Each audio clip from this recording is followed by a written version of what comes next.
क्योंकि यह आपके असमय निधन की स्थिति में आपके परिवार को वित्तीय स्थिरता प्रदान करता है। जीवन बीमा वित्तीय योजना का एक अनिवार्य हिस्सा है। यह तय करते समय कि आपको कितनी कवरेज की आवश्यकता है, कुछ महत्वपूर्ण बातों पर विचार करना जरूरी है।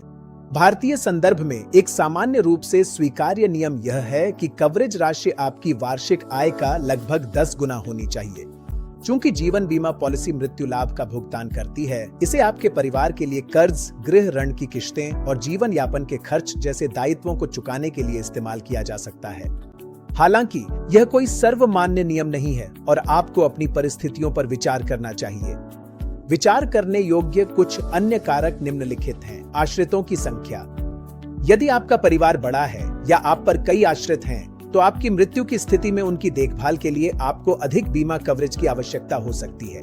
बकाया ऋण। यदि आप पर काफी मात्रा में बकाया ऋण है, जैसे कि गृह ऋण या छात्र ऋण, तो आपकी मृत्यु की स्थिति में इन ऋणों का भुगतान करने के लिए आपको अधिक बीमा कवरेज की आवश्यकता हो सकती है।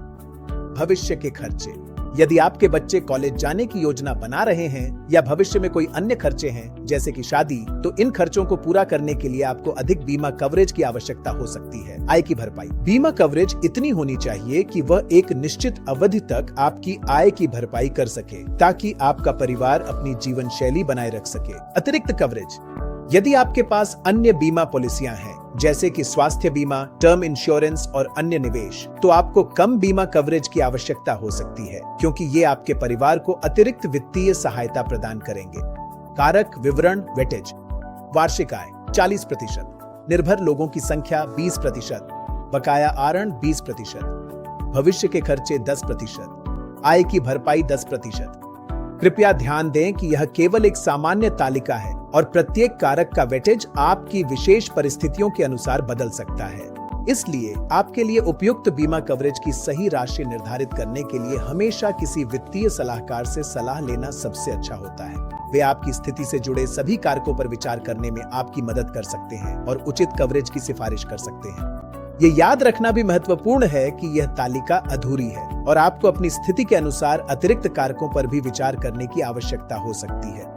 उदाहरण के लिए उस अतिरिक्त कवरेज पर विचार करें जो आपके पास हो सकता है और उस समयावधि पर भी ध्यान दें जिसके लिए आपको कवरेज की आवश्यकता है। एक वित्तीय सलाहकार आपको जीवन बीमा कवरेज का सही स्तर निर्धारित करने में मदद कर सकता है। ऊपर दी गई तालिका एक प्रारंभिक बिंदु के रूप में उपयोग की जा सकती है। फिर भी यह याद रखना महत्वपूर्ण है कि हर किसी की जरूरतें अलग होती हैं और आपको अपनी स्थिति से जुड़े सभी कारकों पर विचार करना चाहिए और सही कवरेज राशि निर्धारित करने के लिए एक वित्तीय सलाहकार से सलाह लेनी चाहिए।